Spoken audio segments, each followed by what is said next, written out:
Arkane Studios' critically acclaimed 2017 game breakingly climbed into the lists of all-time great immersive sims, and last year Arkane followed it up with a downloadable content pack, Mooncrash, that blends the system's and story's aura into an innovative roguelike side story. It was an exceedingly risky move, and Arkane pulled it off with flying colors.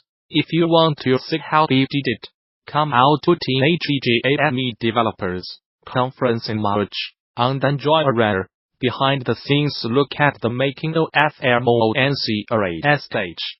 Arkane lead-level designer Rich Wilson will be there delivering a design track talk on Mooncrash, resetting the immersive simulation that's all about how what began as a standard DLC followed up to Prey evolved into a creative experiment that was eye-opening for both fans of the original as well as folks on a design team.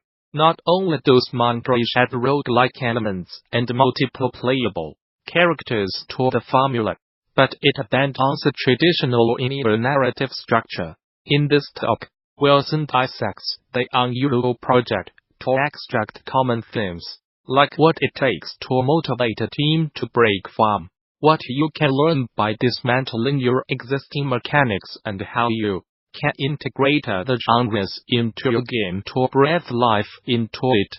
Do not miss it. Further details on this talk and many more are available now on GDC 2019 session scheduler. There you can begin to lay out your GD 2019, which takes place March 18th through the 22nd at the newly renovated Moscone Center in San Francisco. Bring your team to GD, register a group of 10 or more and save 10% on conference passes. Learn more.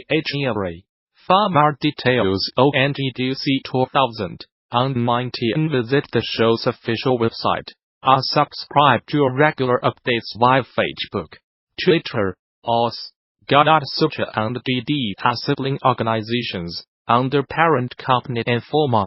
HTC reviewed 2 novel headsets during the Computer Entertainment Showcase yesterday, with the first being the Cosmos, pitched as a standalone device made at home on mobile use.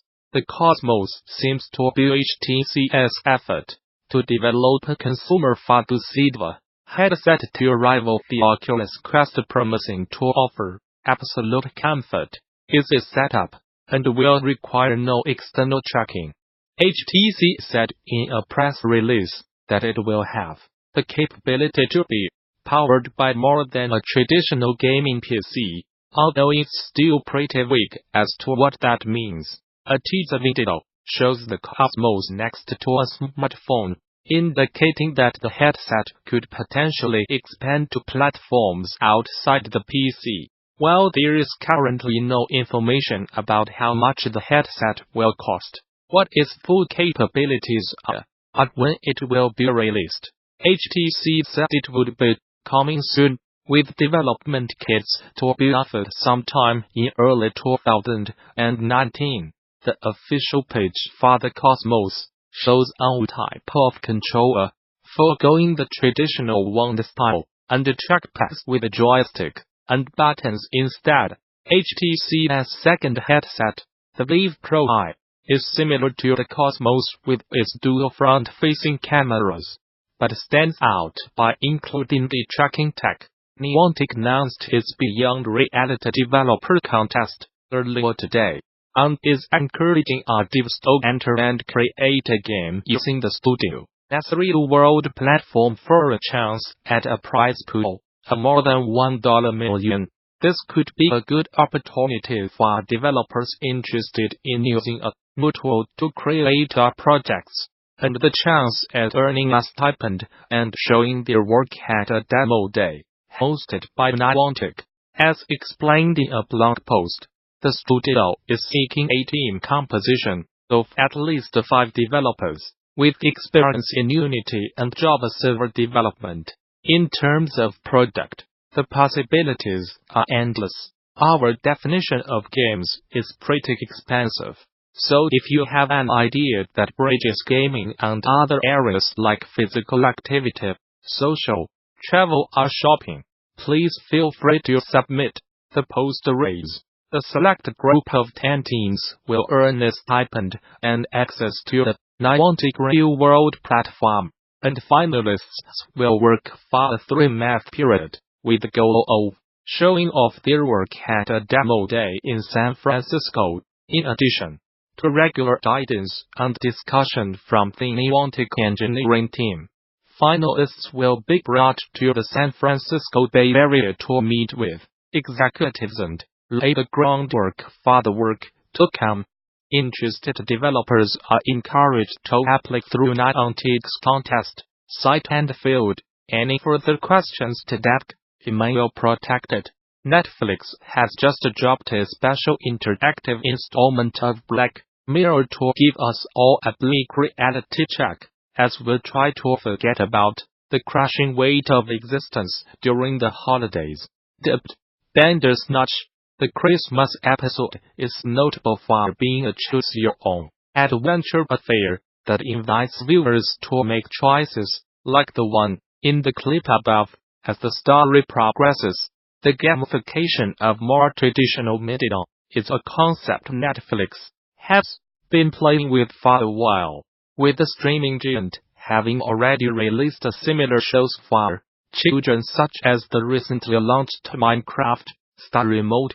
The rub here is that Bandersnatch is targeted at adults, meaning creators Charlie Brooker and Annabelle Jones had to present a branching narrative complex enough to keep older audiences engaged, without letting them stray too far from the main plot. Turns out, that was a pretty huge undertaking, and in a recent interview with Variety the pair spoke about how they were given help in the form of Netflix's own custom scriptwriting tool, Branch Manager. The tool can be used to concoct complex narratives that branch out and loop around, presenting different paths that diverge and intertwine at specific points. It sounds fairly versatile, but Brooker and Jones pushed it to the breaking point while writing Bandersnatch. The story kept expanding, even when we were in pre-production. Recalled Brooker, we deliberately pushed what was going to be possible, until one day, the story outline crashed. It was a first for Brooker, though it is not altogether surprising when you consider Bandersnatch has over 1 trillion unique permutations, though some of those include fairly superficial choices like deciding what cereal to score for breakfast. If that little tidbit has piqued your interest, you can out more about how Bandersnatch came together by checking out the full article over on Variety. If history had taken a different turn some 16 years ago, an entire generation of ragamuffins might be grown up playing Diablo on their Game Boys. Use it way before smartphones ruled the world. One Blizzard North programmer, called Jonathan Morin, began to wonder what the franchise might look like on the small screen. Speaking to Variety for a recent feature, Morin revealed, not curious about the idea, after spying a Game Boy dev kit in a studio corridor. After mulling it over, he eventually began working on a secret Pokemon-inspired prototype he called Diablo Jima. Pokemon was really big at the time, he recalled. We thought we might do something similar where you could fight these monsters and get this whole different genre, age group. Because Diablo was for adults, that was the genesis of it.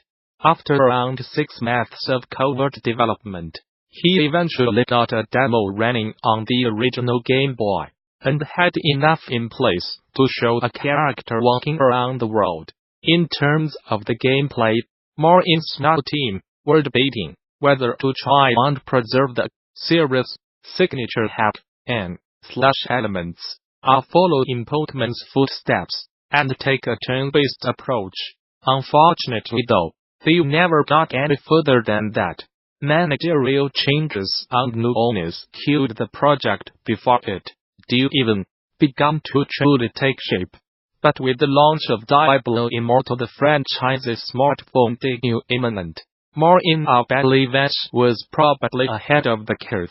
Those interested in learning more about Diablo 3 should head on over to a variety for the full story. Amazon is reportedly developing its own cloud-based streaming service that would allow players to download and play games by streaming them through the internet. A few sources in the news posted information about Amazon's plans to join the ranks of Microsoft and Google by developing its own game streaming service, although it seems the service will not be available until 2020.